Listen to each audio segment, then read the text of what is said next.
वो जादू सीख रहा था और शैतान को खुश करने के लिए खुद को भी जलील कर रहा था और अल्लाह के कलाम को भी जलील कर रहा था। नाउज़ुबिल्लाह मिन ज़ालिक। तो शैतान से दोस्ती करने के लिए ये सब गंदे आमाल करने पड़ते हैं, अपनी भी तौहीन करनी पड़ती है, अपने आप को जलील करना पड़ता है, शैतान को अफजल बताना पड़ता है। आपको एक हैरान करने वाली एक बात मैं और बताऊं, आपने अक्सर सुना होगा, खबरें भी आती रहती है, यहाँ भी क्या, पड़ोसी मुल्क में भी क्या, बांग्लादेश में भी क्या, छोटी छोटी बच्चियों को साल साल, 2-2 साल, 5-5 साल, 7-7 साल, 6-6 महीने की बच्चियों को अगवा कर लिया जाता है, उनका किडनैप होता है और फिर उनके साथ रेप होता है, बलात्कार होता है, उनकी इज्जतें लूटी जाती, छोटी छोटी बच्चियों की।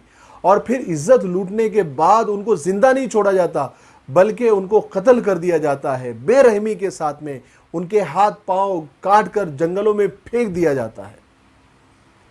याद रखे, इन सारे घिनौने काम में जादूगरों का, जादू सीखने वालों का और बड़े आमिल बनने वालों का हाथ होता है। ये इन जैसे लोगों की ही ये कारस्तानियां होती है।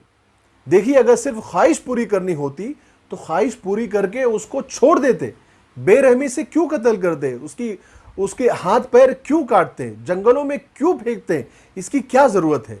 लेकिन यहां मकसद शैतान को खुश करना होता है, उन्हें भेंट चढ़ानी होती है, बलि देनी होती है। इसी तरह शैतान से दोस्ती होती है और शैतान से दोस्ती करने के लिए शैतान खुद फरमाइश करता है कि मुझे बलि चाहिए, तुम फलाने बच्चे की मुझे बलि दो, उनके साथ ज्यादती करो, उनकी गर्दन हाजिर करो या उनके टुकड़े टुकड़े करो, उसके बाद मैं आपसे खुश होऊंगा और फिर मैं आपके काम करूंगा। ये सब उनके चिल्ले के हिस्से होते हैं। नाउज़ुबिल्लाह नाउज़ुबिल्लाह, कुरान पाक को टॉयलेट पेपर के जैसा इस्तेमाल करते हैं, कुरान पाक को खून के साथ लिखते हैं।